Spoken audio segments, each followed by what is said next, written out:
Berbicara Tuhan, kami siap untuk mendengar. Berikanlah kepada kami pengertian mendengar kudus-Mu, untuk kami boleh memahami dan mengerti rahasia firman. Tuhan, pakai hamba-Mu menjadi alat-Mu di tempat ini. Biarlah hamba semakin kecil dan Engkau semakin besar. Lindungi hamba di belakang salib-Mu Tuhan. Dan yang kelihatan hanyalah Tuhan di dalam diri hamba-Mu, bukan diri hamba-Mu sebagai manusia, tetapi Engkaulah yang berbicara melalui hamba-Mu pada malam ini. Terpuji nama-Mu Bapa. Ini doa kami Tuhan, di dalam nama Yesus Kristus kami berdoa. Amin. Amin. Mari kita membuka di dalam Yohanes, Injil Yohanes pasal 3 ayat yang ke-16. Kita bersama-sama membaca teks ini. Ya, bersama-sama membaca teks ini. Kalau terjemahan yang ada dengan saya itu adalah terjemahan bahasa Indonesia baru. Dan saya percaya hampir semua kita ada memiliki terjemahan ini ya. Yohanes 3 ayat ke-16. Yohanes 3 ayat ke-16 yang ada di slide kita. Kalau sudah mendapat, saya akan hitung 3 sampai 1. 3, 2, 1. Karena begitu besar kasih Allah akan dunia ini, sehingga Ia telah menghadiahkan anaknya yang tunggal, supaya setiap orang yang percaya kepadanya tidak binasa, melainkan beroleh hidup yang kekal. Terima kasih. Dari teks ini, ya, tema Natal kita tahun ini adalah anugerah terbesar. Dan saya tidak akan angkat tema lain daripada tema ini. Tadi pagi kita telah melihat 3 hal dari anugerah terbesar. Dan malam ini sesuai dengan teks ini kita akan melihat 2 hal terlebih dahulu. Untuk malam ini dan esok kita akan sambung dengan 2 hal. Oke, teruskan. Oke, saya mulai dengan kisah seorang ayah yang berpakaian compang-camping setiap kali menghadiri majelis anugerah pelajar terbaik anaknya. Seorang ayah ini memiliki seorang anak perempuan satu-satunya, sebab istri kepada bapak ini meninggal hanya memiliki 1 anak. Dan bapak ini tidak mau menikah lagi, dan dia hanya ingin menjaga, membesar, mendidik anaknya ini. Namun bapak ini dia bukan dari keluarga yang berada. Dia orang yang miskin, yang sangat sederhana sekali. Tetapi anaknya seorang anak yang cerdik, pandai. Dan setiap hujung tahun pasti anaknya itu naik ke pentas untuk menerima hadiah pelajar cemerlang. Karena dia sebagai bapak kepada anak ini, dia harus hadir di dalam majelis penganugerahan kepada pelajar terbaik. Tetapi sayangnya pakaiannya itu adalah compang-camping. Kalau compang-camping kan koyak-koyak lah, koyak-koyak. Ya. Memang tidak ada pakaian yang lain. Dan anaknya ini makin lama, tahun berganti tahun, anaknya besar dan dia sudah tahu malu kalau bapaknya itu hadir di dalam penganugerahan pelajar terbaik, sebab ayahnya itu harus naik bersama dengan anaknya. Ya, ini kan kalau anak itu mendapat, kita ibu bapak akan naik bersama.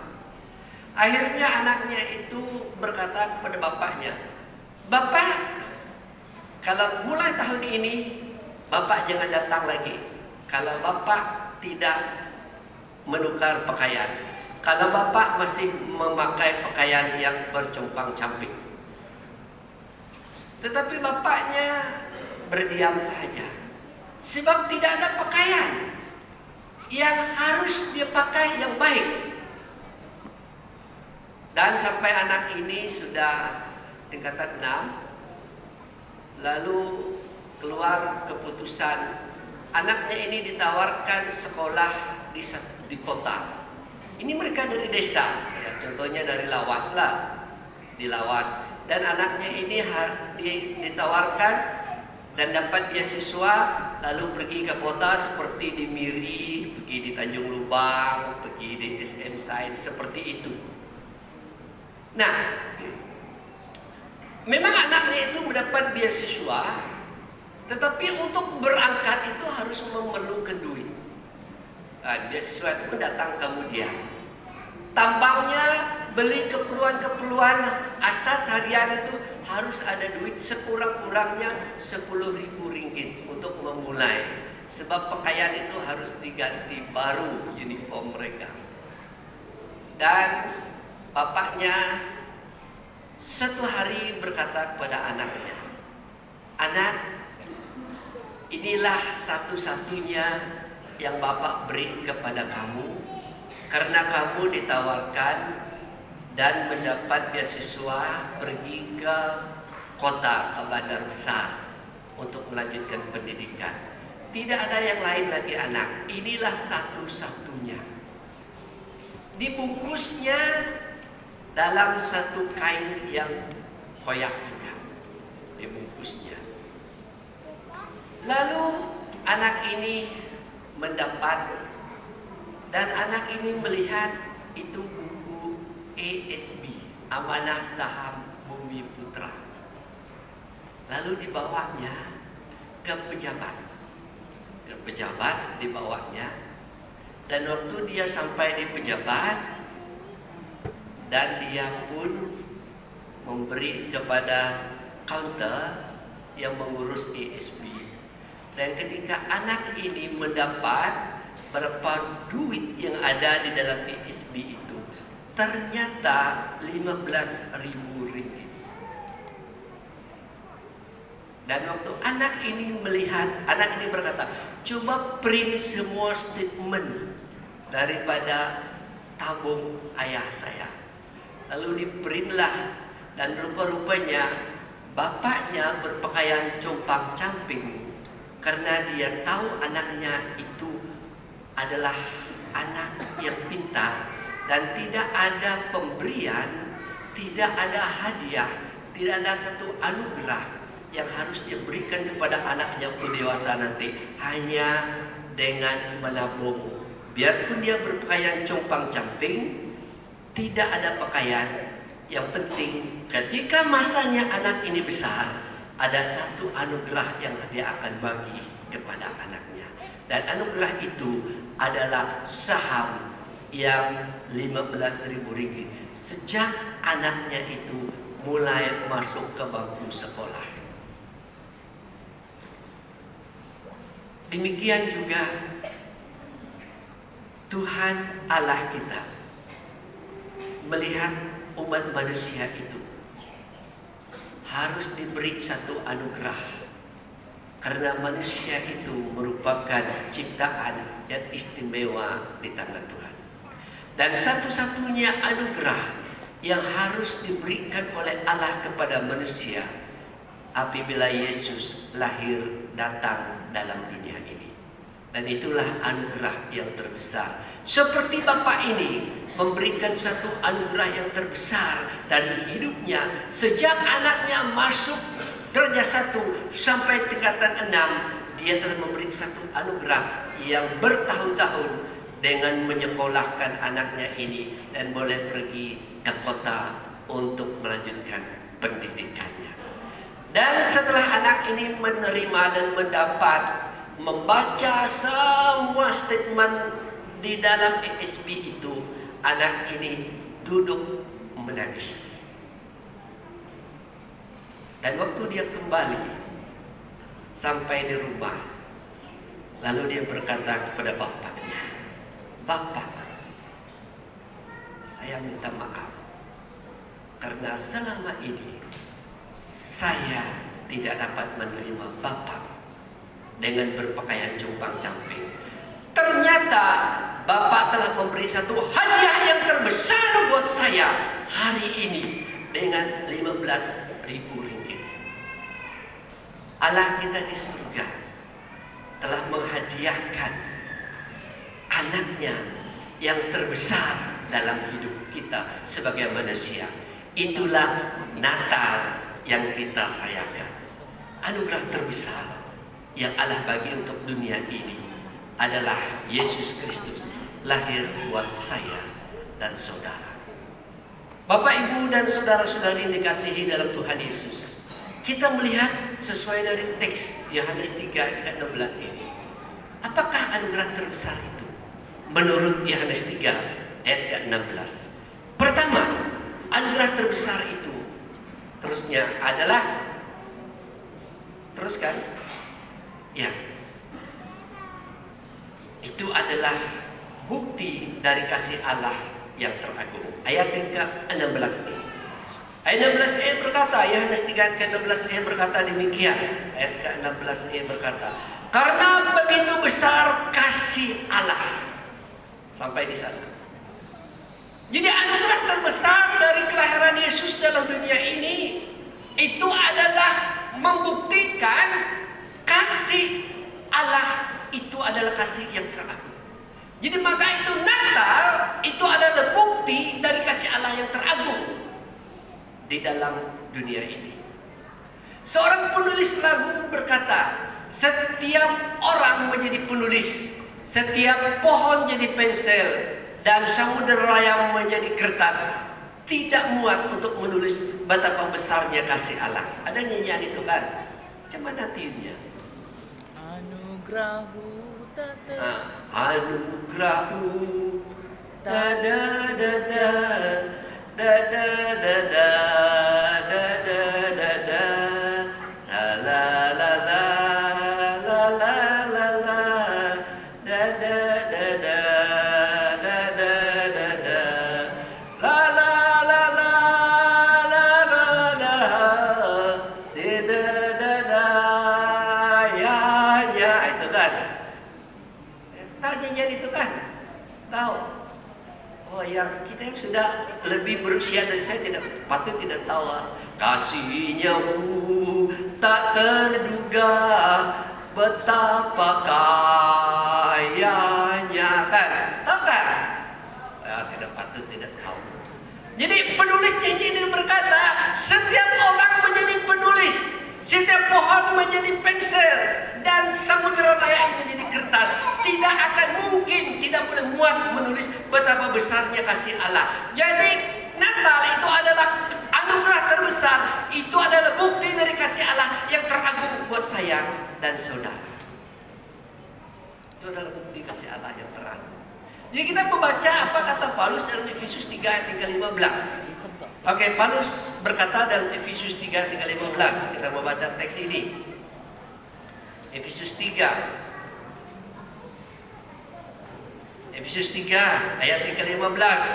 Ini merupakan ayat ke-18. Doa Paulus ayat 18 berkata demikian, aku berdoa supaya kamu bersama-sama dengan segala orang kudus dapat memahami betapa lebarnya dan panjangnya dan tingginya dan dalamnya kasih Kristus. Jadi kasih Kristus itu sangat agung dan sangat luar biasa. Bagaimanapun kita mengatakan kasih saya begitu besar kepada kamu, tidak mungkin. Ya, waktu bercinta itu, wah, kita katakan I love you forever and ever and ever and ever. Itu bahasa kayaan.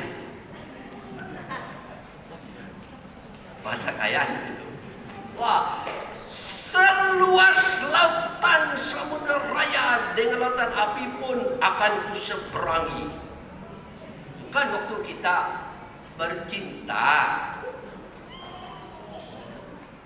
I love you. Ada satu cerita begini. Ini satu cerita begini. Ini antara orang kaya beda. Nah, ini antara orang kaya. Tidak ada antara orang bawang. Aku serang bawang. Wah, waktu keduanya bercinta, lelaki ini berkata, I love you, I love you. Oke, kawin keduanya. Beberapa puluh tahun setelah itu, keduanya balik lagi ke tempat yang keduanya berjumpa pertama kali, di mana lelaki ini mengatakan, I love you. Sedang keduanya duduk di pantai, ya, di tepi pantai, di satu batang kayu. Tiba-tiba kapal perangnya pun datang. Kapal perangnya pun datang. Lalu lelaki ini berkata, I love you. Kalau love kata-kata itu lari itu. Waktu mula bercinta berkata, I love you. Tapi setelah kawin beberapa puluh tahun, datang kapal perangnya pun dia berkata, I love you. Kalau love kata-kata itu lari, dia kata, saya lari, kamu sudah. Dia tinggal, dia punya istri. Selalu saya katakan begini, kalau masa bercinta, jumpa pukul 3, pukul 1 sudah ada. Kalau jalan itu sama, ya. Tapi sudah satu anak, jaraknya adalah 1 meter. 2 anak, 2 meter. 4 anak, 4 meter. Sudah ada 1 cucu, sudah pesan kopi suami, baru istri sampai. Betul kan? Ini ada satu kisah benar juga. Jadi suami istri ini pergi ke market. Ya, selalunya kalau istri itu masuk ke supermarket, ya habis pusing dia, semua baju dia tes, satu pun tidak dia beli. Tapi kalau lelaki tengok saja berapa harga, 30 ringgit bayar terus balik. Itu lelaki. Jadi pergi ke market. Jadi sebab suaminya ini kata begini, pergilah kau ke market, saya pergi minum dulu. Pergilah suaminya itu minum. Setelah minum, dia lupa istrinya. Lalu masuk dalam kereta, start kereta, sampai di rumah ditambah tunggu, istrinya call, di mana kamu? Di rumah sudah, katanya. Balik dia lagi. Itu adalah kasih manusia. Kasih manusia itu tidak kekal. Kasih manusia itu tidak agung. Kasih manusia itu tidak besar. Besarnya adalah hanya bercinta. Tapi sudah bercinta, hilang segala-galanya. Ya, istri saya waktu kami dua, kalau kamu pergi ke rumah kami dua di mission, selalu orang tanya, guru, siapa perempuan itu? Baru dijawab, itu istri pertama dia dulu itu. Orang pikir dia itu istri kedua saya. Sebab gambar yang pertama itu adalah kata Piremli itu 22, 36, 22. Saya tidak pernah berubah. Orang tanya saya, Pastor, kenapa kamu dari dulu sampai sekarang tidak berubah? Saya maintain umur. Nah, kasih manusia itu berubah, tetapi kasih Allah itu adalah kasih yang teragung. Maka Paulus berkata, aku berdoa supaya kamu memahami betapa lebarnya, betapa dalamnya, betapa tingginya, betapa panjangnya kasih Allah. Sebab kasih Allah itu adalah kasih yang kekal. Jadi apa bukti kasih Allah itu kasih yang teragung? Terus, ini buktinya. Bukti kasih Allah kasih yang teragung adalah kasih yang rela berkorban. Jadi Yesus dalam Filipi 2 ayat 5 hingga 8, tidak perlu saya baca, dia meninggalkan kemuliaannya di sorga, dia tinggalkan kemuliaannya, dia tinggalkan rajanya, dia tinggalkan kedudukannya sebagai raja, sebagai Tuhan, datang ke dunia ini berubah sebagai seorang hamba. Itu dikatakan di dalam Filipi pasal 2 ayat 5 sampai ayat yang ke-8. Paulus berkata, dia adalah Allah, tetapi dia meninggalkan segala kemuliaannya, mengambil rupa sebagai seorang hamba. Jadi itu adalah bukti kasih Allah sebagai kasih yang teragung. Manusia kalau naik pangkat, dia sanggup turun pangkat sampai mati pun dia tidak mau. Itu manusia. Sekali lagi saya ulang, manusia ya kalau naik pangkat dia mau, kalau naik kedudukan dia mau, tetapi kalau turun kedudukan sampai mati itu suka. Maka selalu saya kata begini, ini tentang kami pasta-pasta. Kalau dari Bukit Jagus, ini di Miri nih, siapa tahu Bukit Jagus? Ini dapat ini. Bapak ini Bukit Jagus adalah di mana ada satu gereja di sana, nama gereja itu Bukit Jagus, dekat Kebun Riam itu.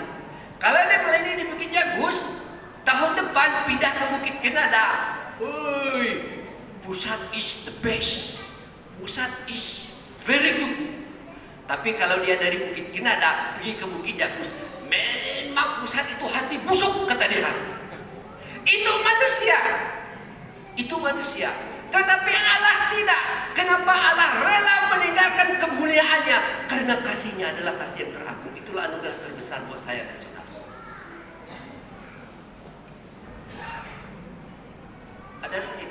Ada satu nyanyian waktu saya sekolah di mission dulu. Kami nyanyi nyanyian ini begini. Mana-mana Tuhan panggil, asal jangan dipatawing. Kata kami.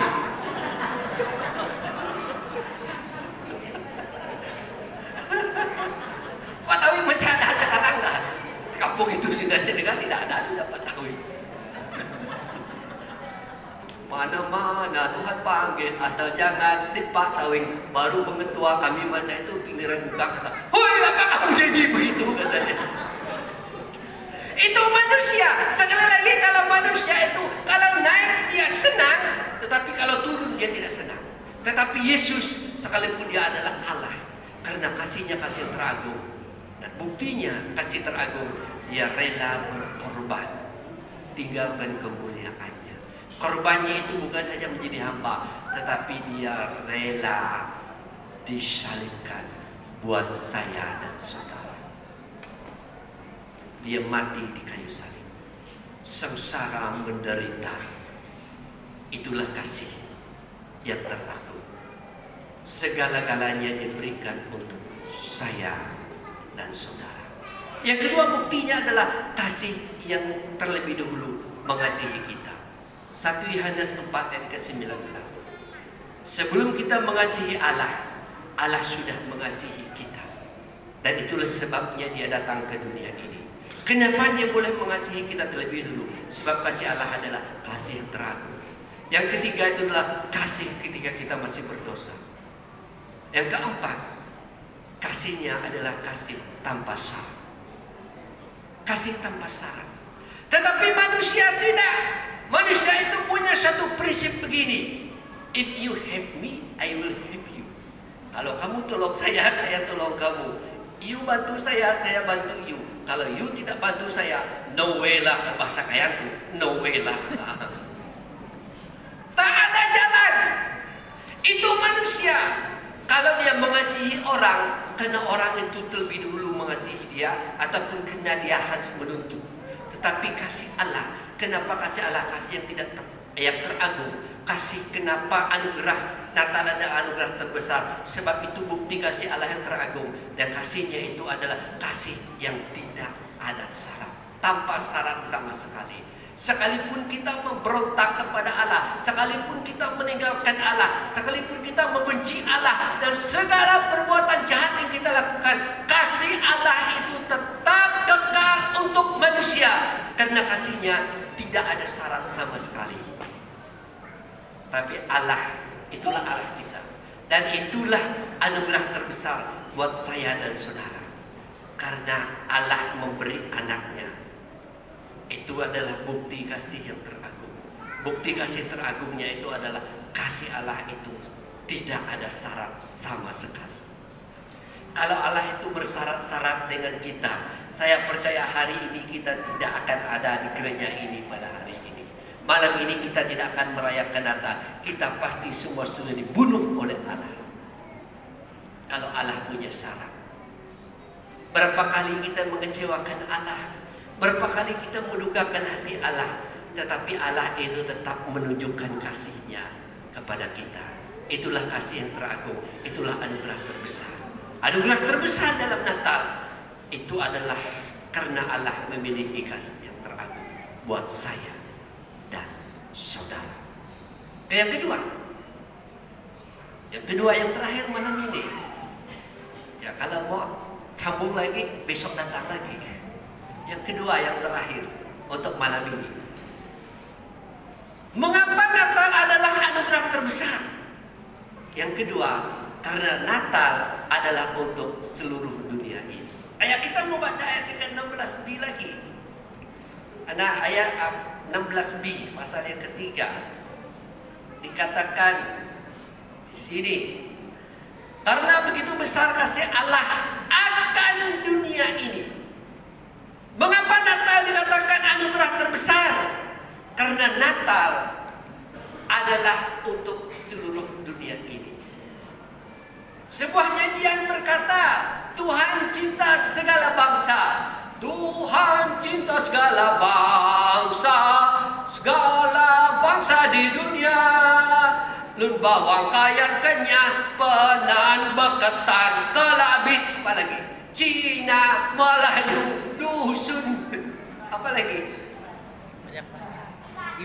Iban, semuanya Allah cinta. Ada satu nyanyian, hitam atau putih, hitam atau putih, semuanya disayang Tuhan.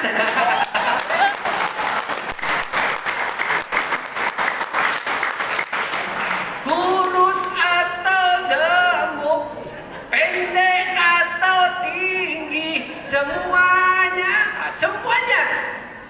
itu menunjukkan bahwa kenapa Natal dikatakan anugerah terbesar, sebab Yesus datang itu untuk dunia ini, segala bangsa. Tak ada bangsa yang tidak Tuhan itu datang.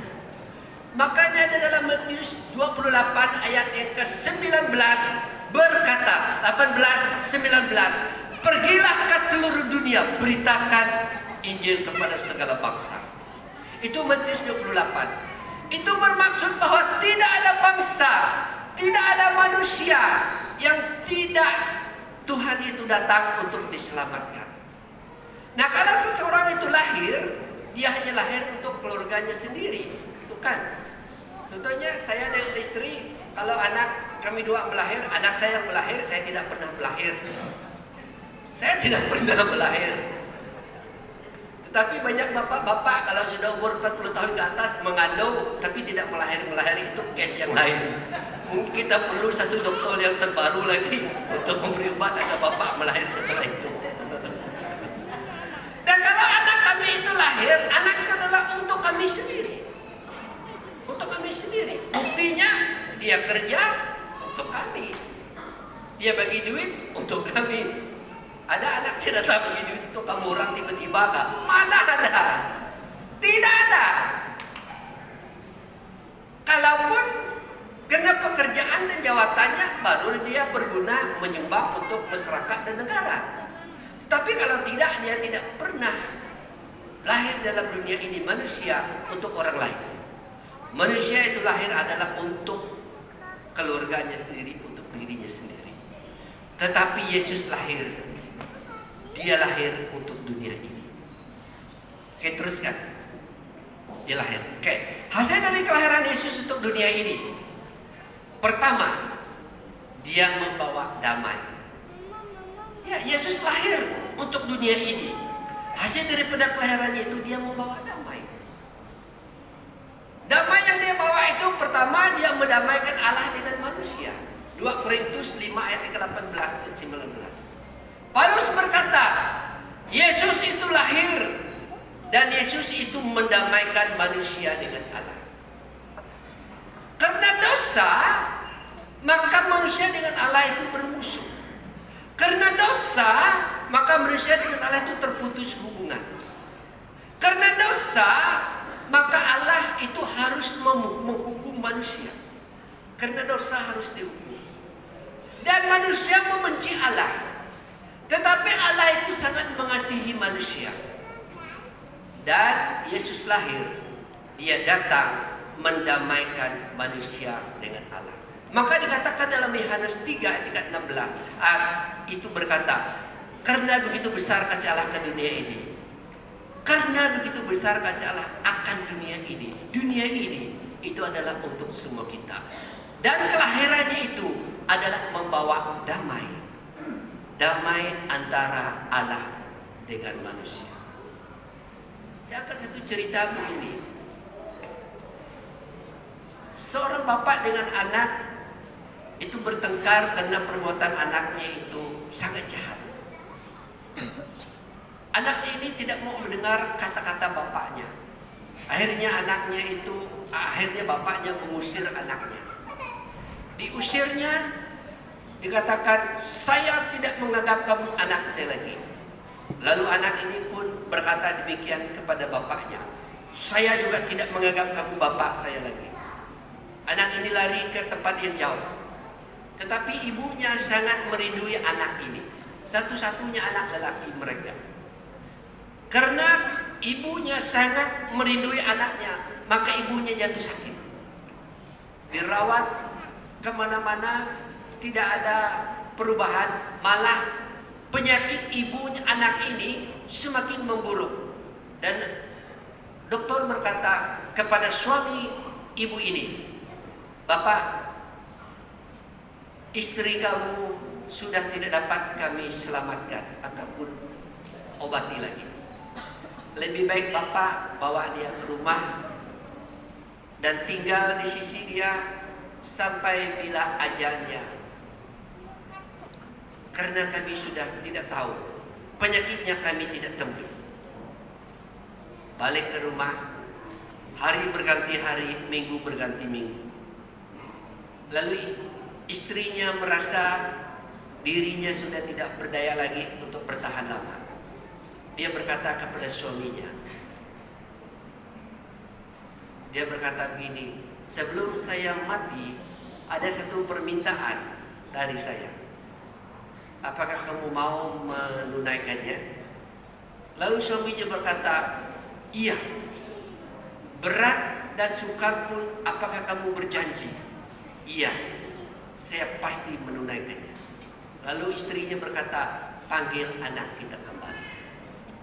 Tetapi karena suaminya sudah berjanji dengan istrinya, berat hatinya, dia pun memberi pesan. Masa itu tidak ada WhatsApp. Tak ada WhatsApp. Dia beri pesan, berkata, baliklah karena mamamu hampir meninggal, tidak boleh dirawat lagi sebelum dia menemui ajalnya.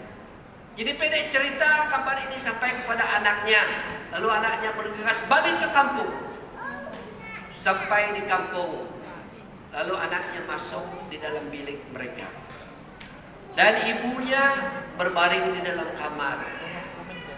Lalu anak ini sampai masuk ke dalam kamar, ibu dan bapaknya. Anak ini duduk di ujung katil kaki ibunya lalu menoleh ke pintu. Bapaknya duduk di sebelah ujung katil kepala istrinya, dia pun menoleh ke dinding.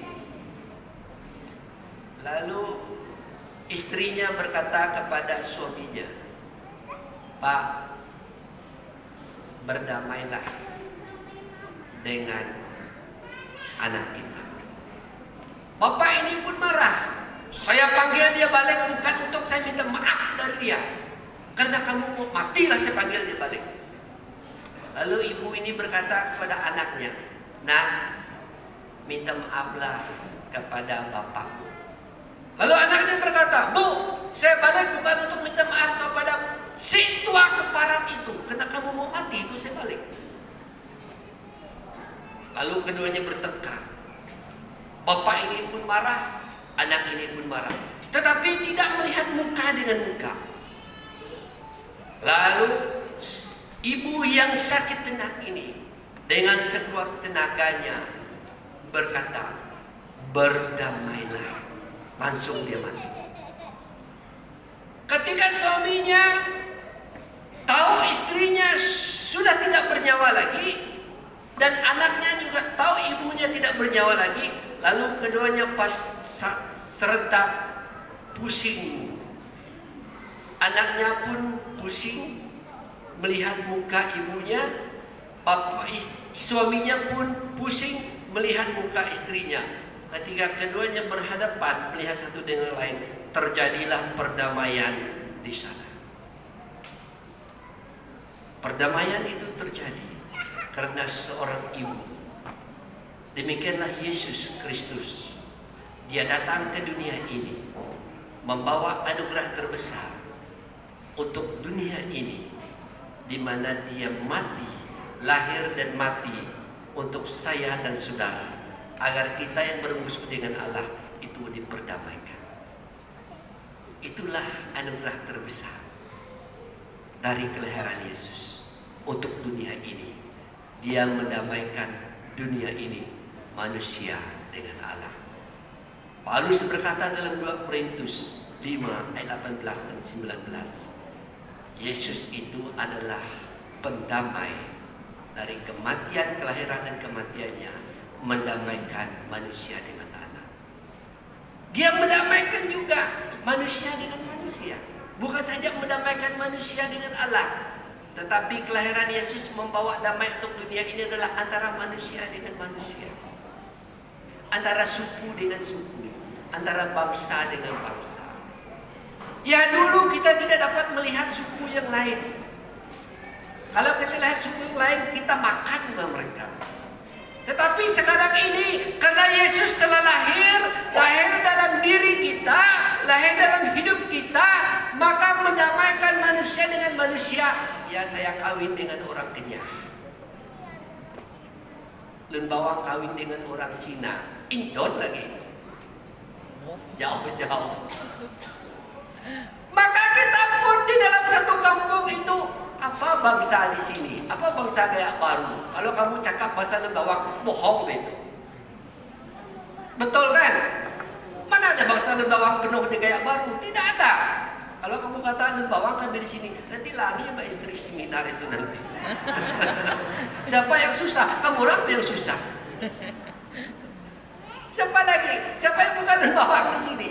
Adakah? Saya dapat istri Pak Sinar. Adakah? Bahasa lain. Kenapa kita boleh kawin satu dengan yang lain? Karena Yesus itu lahir. Itulah anugerah terbesar. Dia membawa damai. Damai antara manusia dengan manusia. Maka tidak ada lagi pemisahan. Efesus 2 ayat yang ke-13 dan 17. Karena Yesus itu datang, dia merobohkan tembok pemisah antara manusia. Ayat yang ke-13 dengan jelas berkata demikian. Apa yang maksudkan meroboh tembok pemisah antara manusia? Itulah pertelingkahan, perseteruan, pembunuhan antara manusia dengan manusia. Telah dirobohkan, telah dipecahkan, telah dihancurkan lewat kelahiran Yesus, anugerah terbesar buat dunia ini. Maka segala bangsa itu adalah sama di mata Tuhan. Ya, tidak ada orang Lun Bawang lagi di dalam Tuhan, karena kita sudah diperdamaikan.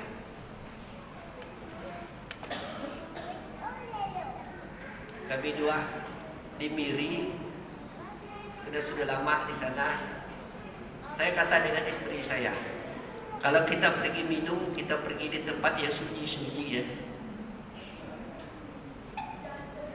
Pergi tempat yang sunyi, akhirnya saya jadi toke. Toke sudah ada orang bayar. Siapa? Tidak tahu mana lari sudah mereka. Jadi lawas pun mulai sama. Mau bayar ya. Kenapa itu terjadi? Kalau bukan Yesus lahir dalam dunia ini, tidak mungkin Lun Bawang bayar saya makan mie. Tidak mungkin. Pasti itu tidak akan terjadi. Tetapi karena sudah ada perdamaian, itu adalah anugerah terbesar. Dia memberi damai sejahtera dalam hidup kita. Yohanes 14 ayat 27. Dia datang membawa damai, memberi damai sejahtera dalam diri kita. Yang kedua, hasil daripada kelahiran Yesus untuk dunia ini seterusnya. Kedua, yang menjadikan dunia ini keluarga Allah. Efesus 2 ayat 19. Ya, banyak teks di sana, tetapi kita mau baca Efesus 2 ayat 19 dulu. Efesus 2 ayat 19.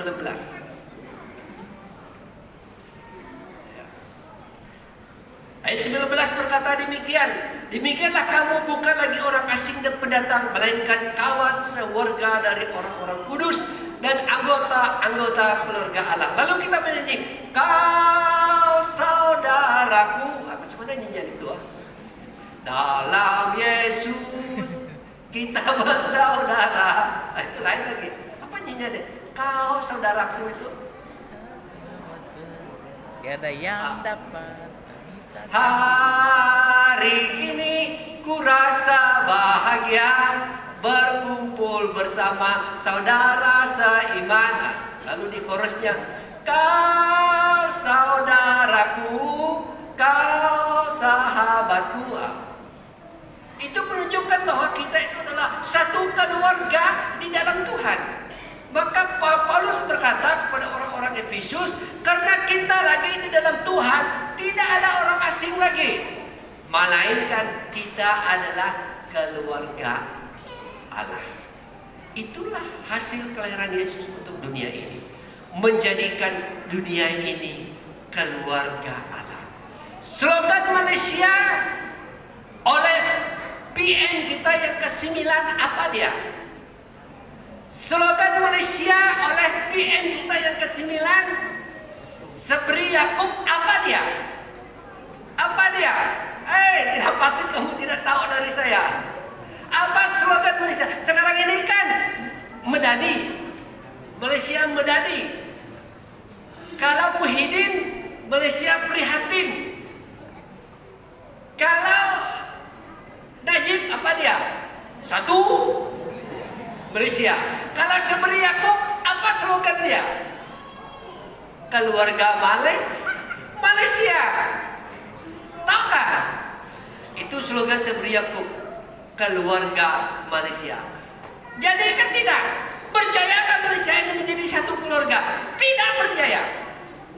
Tetapi Yesus lahir untuk dunia ini. Setiap orang percaya menjadi satu keluarga. Itu adalah keluarga Allah. Maka di tempat ini kita banyak suku bangsa, tetapi kita satu di dalam Tuhan. Haleluya. Itulah Yesus itu lahir, membawa anugerah terbesar untuk dunia ini. Kita menjadi satu keluarga di dalam Tuhan. Yang ketiga itu, dia menjadi pengantara Allah dengan manusia. Itu dalam doa 1 Timotius 2:5, Ibrani 9:15. Pengantara itu adalah di mana dia berdoa bagi pihak kita. Ketika kita tidak mampu berdoa, maka Allah Yesus itu berdoa bagi pihak kita. Dia menjadi pengantara. Oke, seterusnya kalau ada yang terakhir itu, ya, yang terakhir, bagaimana Yesus itu lahir untuk dunia ini merupakan anugerah terbesar. Dia datang ke dunia ini. Hasilnya datang ke dunia ini, dia menghapuskan dosa dunia. 1 Yohanes 1 ayat 29. Kita membaca ayat ini yang terakhir sebelum kepada Roma 6 ayat 23. Yohanes 1 ayat 29 berkata demikian. Ayat 29. Pada keesokan harinya Yohanes melihat Yesus datang kepadanya, dan dia berkata, lihatlah anak domba Allah yang menghapus dosa dunia. Roma 6 ayat 23. Roma 6:23 yang berkata demikian. Roma 6:23. Sebab upah dosa ialah maut, tetapi karunia Allah ialah hidup yang kekal dalam Kristus Yesus Tuhan kita. Jadi anugerah terbesar dalam Natal. Yang kedua, kita belajar dari Yohanes 3 ayat 16. Natal itu untuk dunia ini.